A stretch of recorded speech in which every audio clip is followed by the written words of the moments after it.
एक super hero movie में hero के किरदार की बजाय अगर विलेन का किरदार आपके दिलो दिमाग पे छा जाए तो आप सोच लीजिएगा कि विलेन ने कितनी मेहनत की होगी। सिर्फ एक जोकर विलेन के किरदार के लिए वो 45 दिन तक होटल के कमरे में बंद रहा।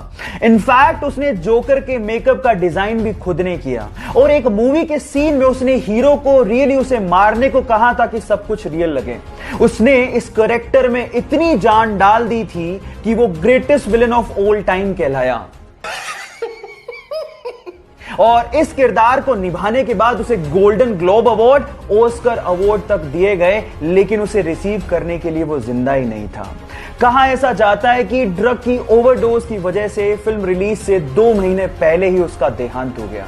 अगर आप उस सुपर एक्टर का नाम जान गए हो तो एक बार चैट सेक्शन में उसका नाम लिखना मत भूलिएगा।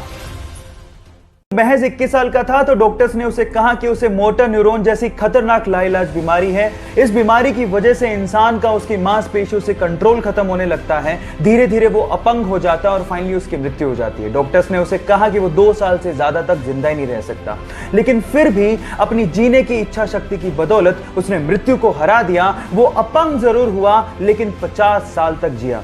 इस बीमारी की वजह से उसके हाथ पैर कुछ भी काम नहीं करते थे, लेकिन उसका दिमाग अभी भी जिंदा था और अपने स्पीच सिंथेसाइजर के थ्रू उसने बहुत सारी बुक्स लिखी, जिसमें से एक बुक थी the brief history of time, और उसने रिकॉर्ड्स की झड़ी लगा दी। पूरी दुनिया में 1 करोड़ से ज्यादा प्रतियां बिकी। Yes, I am talking about Stephen Hawking's, जिनका कहना है कि लाइफ में बहुत सारी कठिनाइयां होंगी लेकिन फिर भी आप कुछ ना कुछ कर सकते हो और सफल हो सकते हो। आर्मी, जिसके बिना किसी भी सुरक्षित देश की कल्पना नहीं की जा सकती। लेकिन अगर मैं आपसे कहूं कि इस पूरी दुनिया में एक ऐसा सुरक्षित देश है जहां पर आर्मी है ही नहीं, तो आप क्या कहेंगे? जी हां गाइस, उस देश का नाम है ग्रेनेडा, जिन्होंने अपना पैसा आर्मी बेसिस बनाने की बजाय बीचेस पे लगाया, एयरक्राफ्ट करियर बनाने की बजाय क्रूज और बोट्स पे लगाया।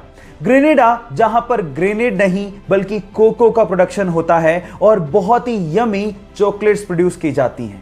काश कि हर जगह ऐसा होता। No military, no weapon, no war. आपको यह आइडिया कैसा लगा? चैट सेक्शन में लिखना मत भूलिएगा। पढ़ाई का और पैसा कमाने का आपस में कोई लेना देना नहीं है, इसीलिए उस लड़के ने 10वीं क्लास के बाद पढ़ाई छोड़ दी और भजिया बेचकर पैसा कमाना शुरू कर दिया।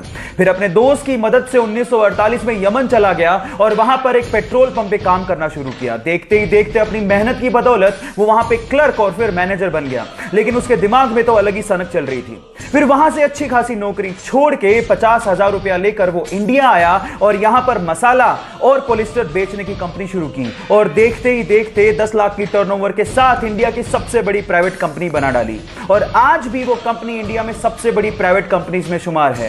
Yes, I am talking about Reliance और बंदे का नाम था धीरूभाई। और उनका कहना था कि बड़ा सोचो, दूर की सोचो और जल्दी सोचो, क्योंकि विचारों पर किसी का एकाधिकार नहीं होता। गाइस, बड़े बुजुर्ग कहकर गए थे कि जिस दिन पानी बिकना शुरू हो जाए उस दिन समझ लेना कि कलयुग आ गया। अब कलयुग तो आ ही गया है, सब लोग देख रहे हैं पानी बिक रहा है, लेकिन हम इंसान इससे भी एक कदम ऊपर चले गए हैं, क्योंकि आजकल पानी के साथ साथ शुद्ध हवा भी बिक रही है। कैसे, मैं आपको बताता हूं। गाइस, ये सबको पता है कि दिल्ली की आबो हवा बहुत खराब है, लोग शुद्ध हवा को तरसते हैं। अब इसी का फायदा वहां के कुछ लोगों ने उठाया। अब वहां पर शुद्ध हवा को बेचने के लिए ऑक्सीजन बार्स खुल गए हैं, जहां पर मात्र 15 मिनट अगर आपको शुद्ध ऑक्सीजन लेनी है तो आपको 299 रुपए तक पे करने पड़ते हैं।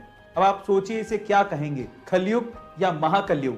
इसे व्यंग के तौर पर ही लीजिएगा, लेकिन स्थिति भयावह है, जरा गौर करिएगा।